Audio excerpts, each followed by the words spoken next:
हरे कृष्ण। श्रीमद् भागवत गीता चतुर्थ अध्याय दिव्य ज्ञान श्लोक संख्या 36। अपि चेतसि पापेभ्यः सर्वेभ्यः पापकृतं सर्वं ज्ञानफलविन्नेव वृज्येनं संतरिष्यसि। अर्थ है, यदि तुम्हें समस्त पापियों में सर्वाधिक पापी समझा जाए तो भी तुम दिव्य ज्ञान रूपी नाव में स्थित होकर दुख सागर को पार करने में समर्थ हो जाओगे।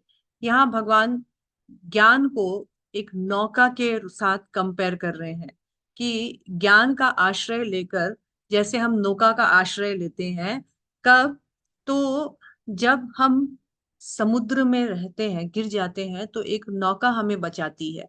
तो इस ज्ञान को नौका के साथ कंपेयर किया गया है और इस संसार को एक समुद्र के साथ तुलना किया गया है। तो समुद्र क्यों कहा गया है? क्योंकि इससे कर पाना बहुत मुश्किल है। भगवान बोलते हैं कि ज्ञान रूपी नौका को अगर तुम इस्तेमाल करो तो इस संसार रूपी समुद्र से तुम तर सकते हो। अनायास, अनायास मतलब बिना किसी कठिन प्रयास के आसानी से तुम तर सकते हो।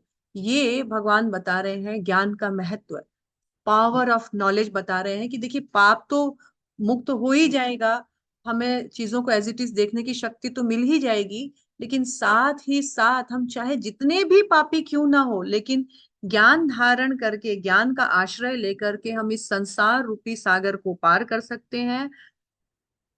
पापी से पापी, सर्वोत्तम पापी भी हो तो ज्ञान से वो शुद्ध हो जाता है, और ये जो असंभव कार्य है वो भी संभव हो जाता है। यानी इस संसार को पार करना, भव सागर से निकलना बहुत मुश्किल है, लेकिन मात्र दिव्य ज्ञान प्राप्त करके असंभव सा कार्य भी संभव हो जाता है।